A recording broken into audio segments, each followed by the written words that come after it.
Ah, welcome to Career and Corporate Hub. Zina Nifikodani Shadrayo. Today's interview is in the field of chartered accounting. With me, Wendy Zweni.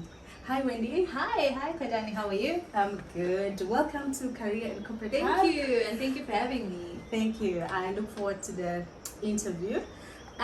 Just to start, please tell us about your background, your primary, where you studied your primary, and your high school. All right. So I'm Wendy Zweni. I am from Adelaide, Eastern Cape. A lot of people don't know where my hometown is. It's one of those little small farming communities. Very small town.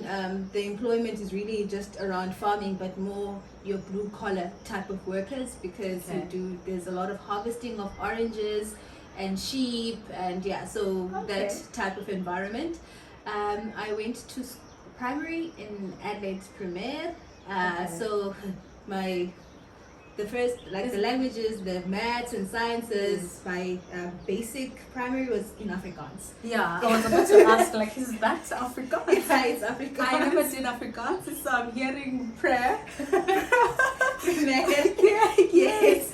Okay, and so you did your foundation in Afrikaans? Yes. Okay. Which was a bit of a struggle, because when I moved to high school, I went to a bilingual high school. So then I had to transition from doing everything in Afrikaans to English. So it was a bit tough, but managed. And was it a primary? I mean, a private primary? No, this is the thing. The primary was not. It was a public one, and then I moved to Model C High School. So then also being from a township as well, and majority of the students that were there lived in the hostel. So it really required a lot of being in tune with yourself, not really fitting in. But I think being grounded as well helped me, because the first 2 years of high school were very tough. You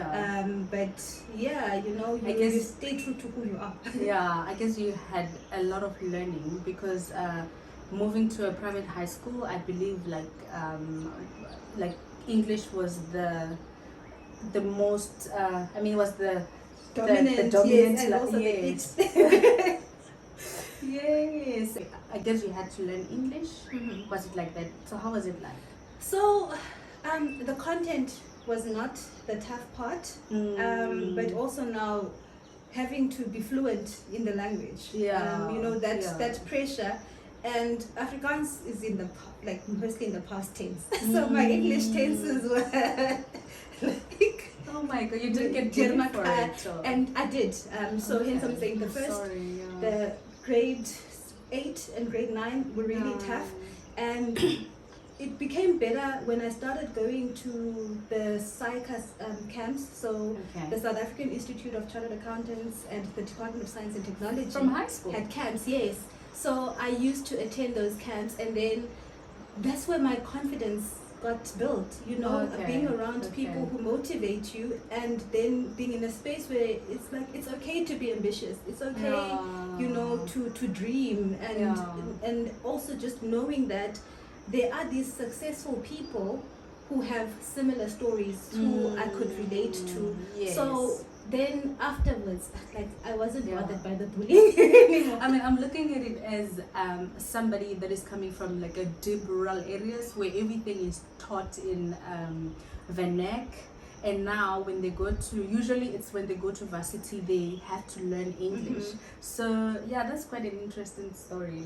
Afrikaans, and then you have to learn English, because it's usually vernac, and then you have to learn, you learn English. And today you are a chartered accountant. Yes. So did you always know that you wanted to become a CA, chartered accountant? So I was in high school. I was conflicted. Because I went to a technical high school. So it was a technical academic high school.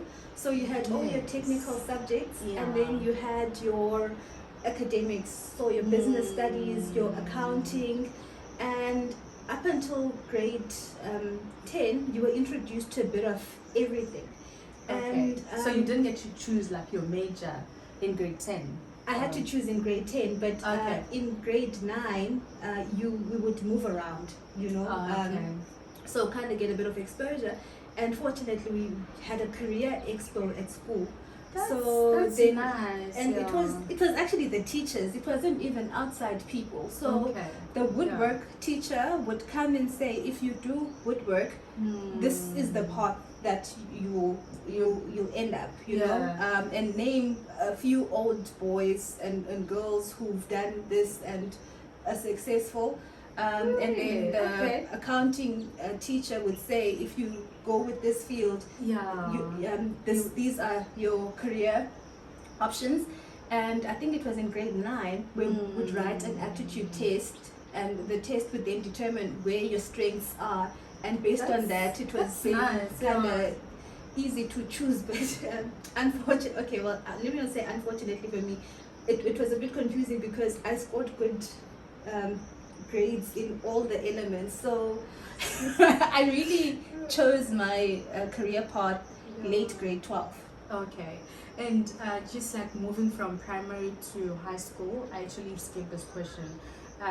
Did you choose, you said it was a technical high school. Did you choose it because you wanted to do technical subjects? What motivated it? Yeah. It wasn't really much of a choice. It was, there are 2 high schools in the area. Okay. Yeah. And the Model C high school was the technical high school, but with the academics. So it was a merger of 3 schools, and then there was a public school. But now the other difference was that one was Isikos, right? Because I'm from the Eastern Cape, and then I'd kind of already transitioned like Afrikaans, so the move then was to go to that other school. And also your parents could afford. And also fortunately. So and then you chose, what did you choose then to major in grade 10? So because I had learned already that in order to be a chartered accountant, it didn't mean that you had to be good in accounting. You needed maths as a major. Okay. Which is something that a lot of people then when I went to varsity did not really understand. I also didn't understand until I actually learned it recently that you don't need to do accounting in high school. I thought that was the case. So you have to have pure maths and then your languages. So I chose maths, accounting, science, because I was still conflicted between being an engineer and being a CA.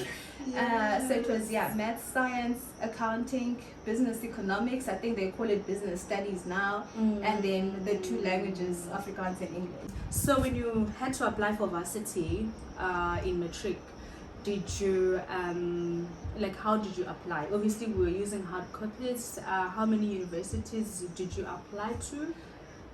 I applied at Forte and NMMU. I wanted to be around. I wanted to be close to home. Yes. And also, I'm an only child. My mother wanted me close by, so she wanted to be able to come visit. Okay. And also, having been to the camps, I learned that Forte had a very good program, which was fully sponsored by the Department of Labor at the time. So it made sense, because my mother was not going to be able to afford the tuition, the varsity tuition. So it was a no-brainer for me. So you basically knew that if you choose this Forte, you get a sponsor or a bursary. Okay, because most people, they feel like when they're applying for varsity, they don't know about this, like the funding, the available bursaries. So what would you advise somebody that is doing a grade 12 or just in high school and would like to pursue their career in chartered accounting, or just somebody who does not have funding? Okay. Yes. So there are various bursaries that are available. A lot of people that I know were on the Tutuka program. So there are Tutuka affiliated universities that you apply for the Tutuka bursary, and then should you qualify for the bursary, you then go into the institution, and then they pay. And what is the criteria? Do you have to have like maybe 65% your average marks? So at the time, yes, I think it was between 65-70% around those ranges. So it's merit bursaries. And also with Forte as well, when they still had the Department of Labor bursary, I think it was 65 or so. But also with that one, what made it a bit more easier is when you get into the program, then you automatically qualified for the funding, because it has the skills element that was in. I'm not sure how it goes now, because it's been it's been quite a while. When you were doing your first year, how were your studies?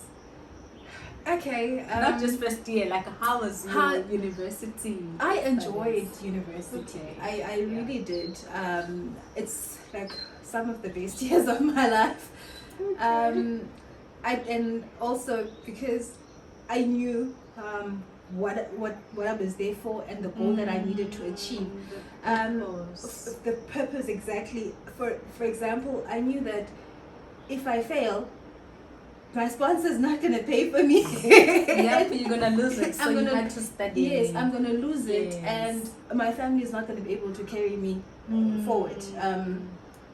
So that I knew my goals, and so as much as I enjoyed being a student, because I was involved in quite a few activities. I played rugby in varsity. Yes. I was also part of the TAS, so the Tutuka Accounting Student Society. What happened? So it was more like how do I put it? Looking at the needs of the accounting students, and being the person who is liaising with management and the students, like being this a little body within the accounting students that is like the voice of the students. So and not necessarily the SRC, which will come more from a political element and including all students, but looking specifically at the needs of accounting students. So I was So I mean, when you get to varsity, they always say you must focus on your studies, but then people don't really excel when they're only focusing on their studies. And look at you now, you are a CA, but you were involved in all these different activities. So what would you advise someone that is going to study, that is in varsity and is struggling to manage their studies and also other extramural activities? All right. So I'm of the view that if you focus solely on one thing, you will get tired. You need an outlet, and you need something that brings a little bit of joy, to your life, something that you're passionate about. Not that I'm saying you're not passionate about your studies, but it can't just be your sole focus, because studies can become very stressful. So what do you do when you're stressed? You open a book again and you continue. True. And I think that's what, why most varsity students fall into depression, because now they ask themselves, but I was studying. I studied the whole night and I still failed. So that's quite interesting. For me, it was different. My first year, I was focusing on my studies, and guess what? I failed. I failed, and I couldn't even believe that I failed. How did this happen? Spent the whole, you don't sleep studying, so you need to do to have a balanced life. Which now I really, really practice this. Work-life balance since I'm working. And so in class, did you have a lot of females? It was a mixture. Okay. It was really a mix. I would say about maybe 60-40 or 55. 45. So So for undergrad, what were you studying? So undergrad, I did a BCom accounting degree. Okay. Yes, and it was a combination of, I think, actually evenly split between girls and females. Okay, and in the race, did you have a lot of? It was predominantly a black, and also we had quite a few foreign nationals, Zimbabweans. Okay. Mostly. So yeah, it was. Okay, and then sorry to cut you. And then when we moved to the East London campus, we had minority whites, a few Indians and colors. Okay, so you did first year where? So the first 2 years I did in Alice campus. Okay. So that's where I'm saying it was majority black. Because Alice is like a black area. Yes, and close to home. For me, it's like 60 k's from home. Yeah, you were home. It was just right around the corner. Yes. And then in East London, we had a few white students, a few Indian colored. Yeah. You're currently working for an automotive industry. Where did you do your articles to qualify for a CA? Or can you please just take me through a journey to become a CA? Like you did your undergraduate in accounting, and then what happens after? So I did my undergrad in accounting, and then after my undergrad, because I didn't automatically qualify for honors, I went and worked in an audit firm, so a medium-sized audit firm. And I did my articles there, and while I was in the middle of my articles, something clicked that this is not where you want to be. This is not what you had planned, you know? Yeah. And I just never really had that satisfaction. My goal was to become a chartered accountant. So you always knew from high school. Yes, and I resigned. But before I resigned, actually, I did a postgrad, which was like a bridging qualification to qualify for honors. So I did that postgrad in UNISA. When I got it, I resigned. I went back to school full-time, to varsity full-time. And then I got my honors, and then I went and completed my articles at the automotive industry.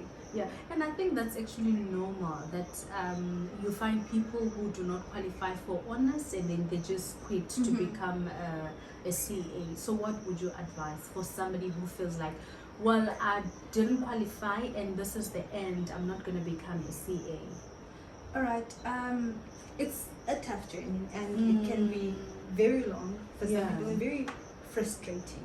Yeah. So if you are that person who it just, that whole idea of not having qualified just doesn't sit well with you, and you have a chance and you feel like I can make it, go back, give yourself time, don't be hard on yourself. You can do it part-time, which I've done the bridging part-time. I don't fully recommend, because it can really become tough, and that's where the frustration comes from. And also, what I've observed, when you're doing it part-time, you tend to get relaxed as well. You do. Because you still get your salary, you still have a job. So you're basically comfortable. Yes, you become comfortable, but it is stressful, and you investing your time and energy into it. So if you really feel like you want to pursue it, then go for it. Don't give up on yourself. But if you're happy, with where you are, and because you need to think about your mental health as well, and you feel like if I step back into it, it's really going to destroy me, then there's more to life. True. And so after studying, how was your, like, how was it doing articles? I enjoyed my articles, and also because I did have a little bit of article experience from audit, and then also articles in automotive.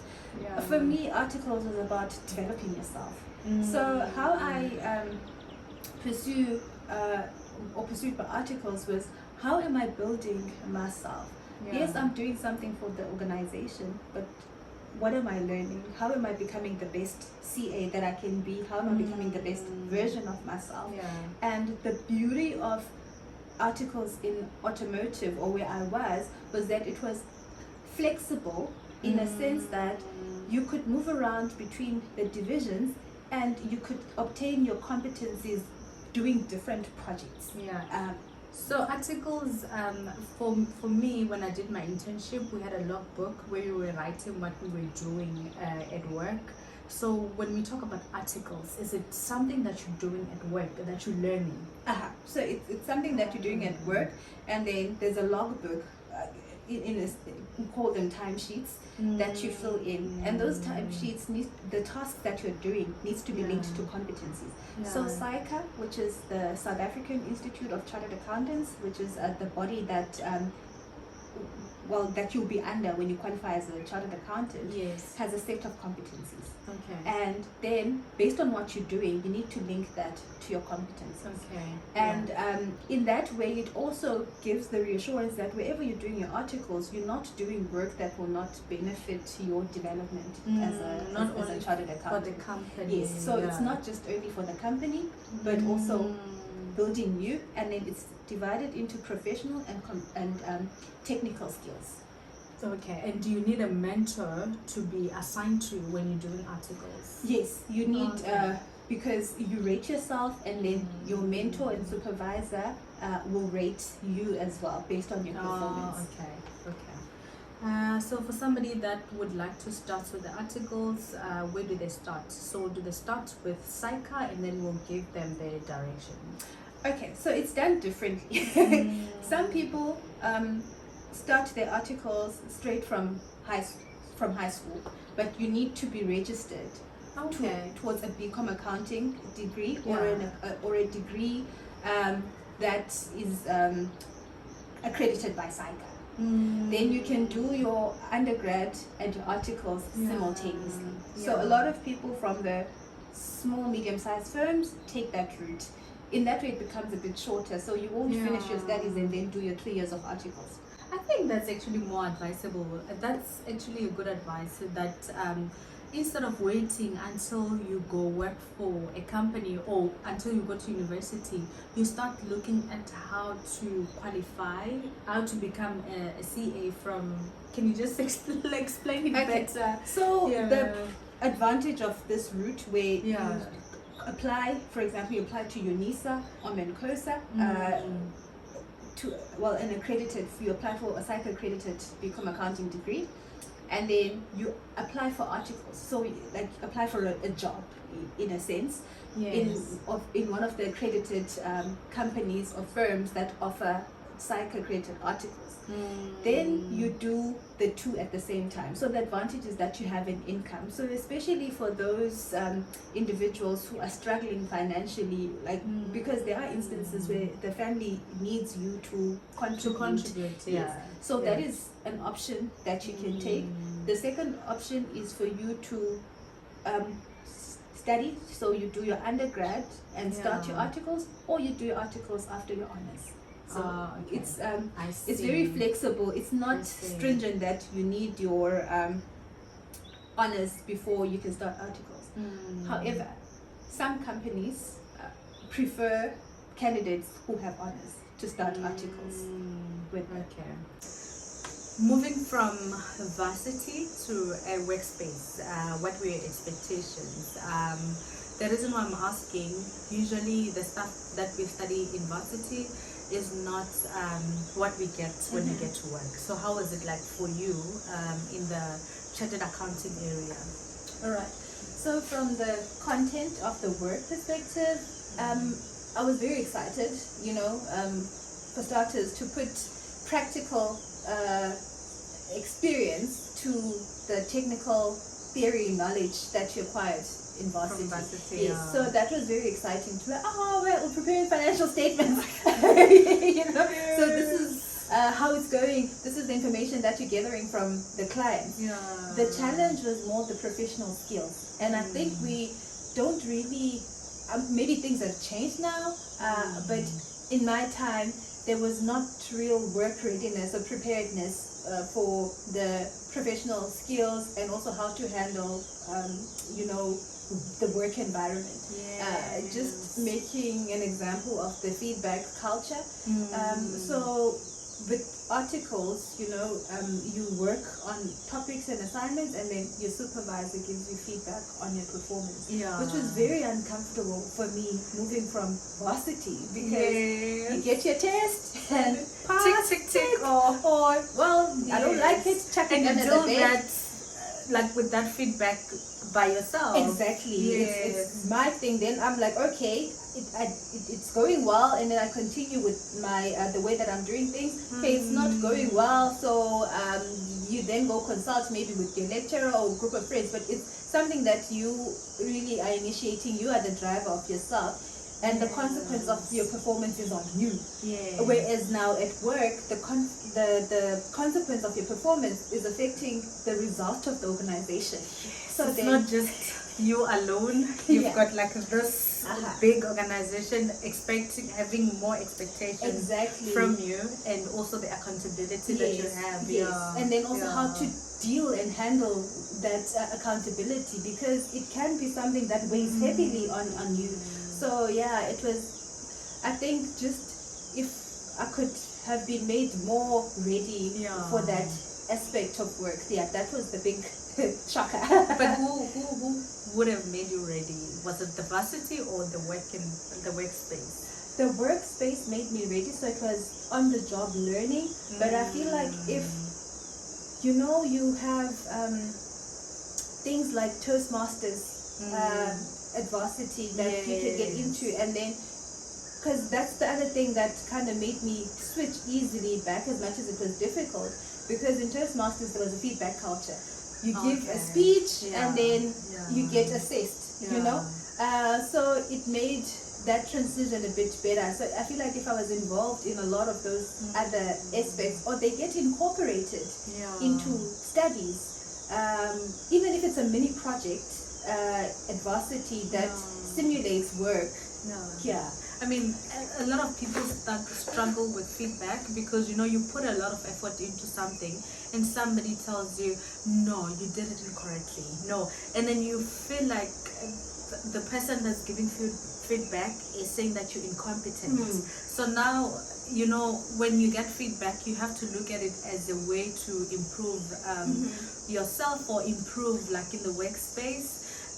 Don't take it as a person not liking what you did. Exactly, and I agree with you, Kodani. It takes maturity also on your side to understand that it's not personal, and also it's developmental. It's not punitive. You're not punishing me. You're not out to get me. But the aim is to get to the correct result. But fresh out of varsity, thinking that I know everything, I'm the greatest, and that's what they do. And the worst thing is, we look at the guys in the industry and they tell you, this one has like the very low qualifications, and then you look at yourself getting there with a degree, you're like, I know it all. And you're forgetting that experience counts a lot. So we need to give ourselves time to learn, and by allowing ourselves to learn, then it's very helpful, because you get to grow intensively. So how are your mornings like as a CA? I love the title, guys. I love the title. How are your mornings like? Thank you. So what I love about my job is that there's no routine, really. Today is different to yesterday, and tomorrow might be different to today. And the concept that I learned even in my studies was to prepare for the next day. So usually after I finish working, I look at my meetings for the next couple of days, and then I'm like, okay, these are the meetings that I need to attend. What are my expectations from these meetings? Meaning, what am I expecting those people to feedback to me or to give as inputs to me? What inputs do I need to give to those individuals? So I look at that, and then I look, usually the emails, some of them will come through in the morning. So then I kind of already have structured what I need for the day, for the next day. and then when I go, I reach. And also it helps because I know exactly when my first meeting will be, so I need to be there in time and also be prepared to give what is required from me. And then the next day I look at my emails then, and then if something urgent came, I reprioritize my tasks, and if needs be, shift that meetings around. So that can actually be applicable to university as well, because you get a timetable and then you know like this is what you're going to do in like the next day, and also when you get to class you get tasks, and that can also change your structure. A lot of people get anxiety because they are scared to see what is coming like the next morning. So I think that can actually help a lot. I'll try that strategy to prepare myself the previous day, and then see when we get to the day. How's your department? Is it like male dominated? I mean, most industries are male dominated, so that's why I'm asking that question. No, ours is different. It's mostly women, and by far. That's great. The margins are tilting more Look at towards, me. yes, it's female dominated. Okay. Yes. And how is it like working with females? You know, they say females are very emotional, females this, females that, and I'm just like, I love my girls. So how is it like? I've worked with males mostly, and I feel like I want more ladies. How is and it like? you know what, that statement of females are more emotional, that's fine. That is who we are. True. That is the essence of our being. That is what brings diversity. I like So that. we can't try to be men and be hard. Definitely. You know, it's not that we are irrational beings and we're less technically competent, but we bring about a different dimension. So what is the issue of if you're bringing a topic, let's just take, for example, an issue of maternity leave. Some of these work dynamic topics need that feminine touch, or not even saying feminine touch, but that perspective, that is emotional. So there are that our working environments are different, they're dynamic, they move, and the type of thinking that we bring about is needed. So maybe we are a little bit emotional, but that's fine. That's fine. I like that. So in your opinion, to become a CA, what type of personality trait do you need, or which personality traits are important? Resilience. Resilience, and I think being able to bounce back is exactly that. You face a lot of challenges while in pursuit of the qualification, and there are lots of opportunities, so you can't give up on yourself, and you really need to believe in yourself. You need to be grounded, and resilience, you take it from there. It's 7 years, it's 7-year qualification. It's like you do medicine. Inclusive of the articles, of course. So there will be ups and downs, so don't be graceful with yourself as well. Don't overlook the lows and understate the highs. Just believe in yourself. So between corporate and business, would you like to run your own business one day, or would you like to stay in corporate? I want to be a corporate giant. Why? It also just comes with the dream, and I think also not really having the representation in these big corporate spaces, corporate government, and the companies, the big companies, they are essentially the movers and shakers of our economy. And why not have that representation? Why not have this township girl being in the top JSE listed companies in manufacturing would be great, and be the CFO there, or CEO, so I know a lot of people dream about, they have the entrepreneurial spirit, they dream about earning their own businesses, but you know, corporate is also can also take you as high as you and would then like to you be. then influential and bring about the diversity and maybe the needs of your people, highlight them in those corporate spaces. You go, girl. Yeah. CEO of. Yes. I like that. What is one question that you think I could have asked it that I did not ask, and how would you have answered it? Okay, so how do I keep myself and the people around me motivated, and what would like really, what brings me joy? Yes. And I think really That's actually a good one.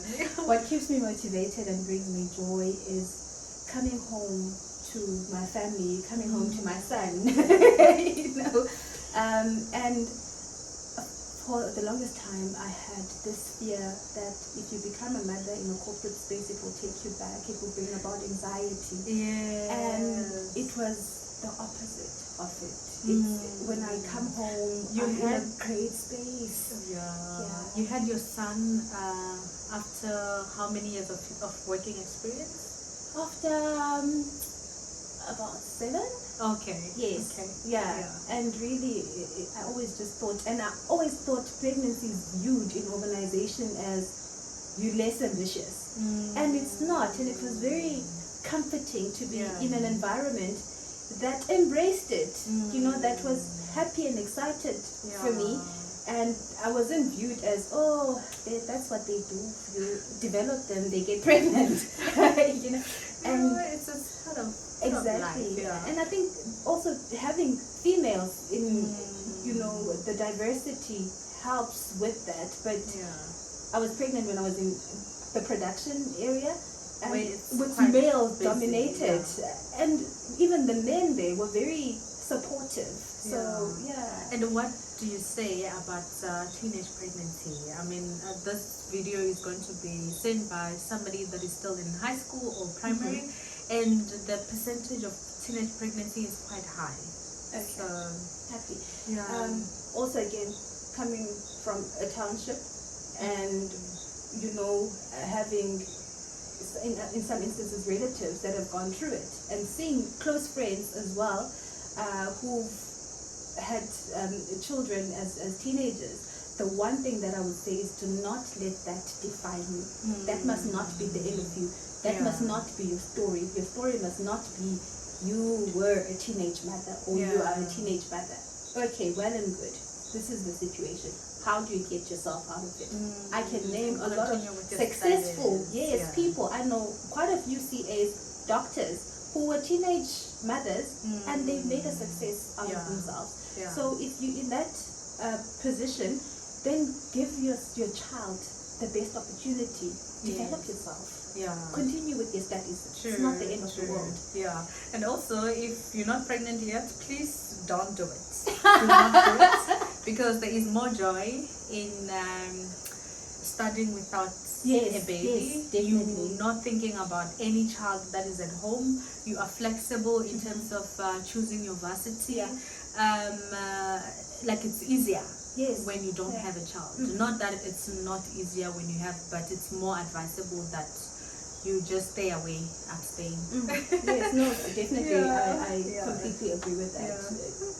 Okay, Wendy, thank you so much for agreeing to do the interview. Thank you for having me. It was lovely, and I learned a lot about chartered accounting, which is like far from engineering. Okay, bye bye.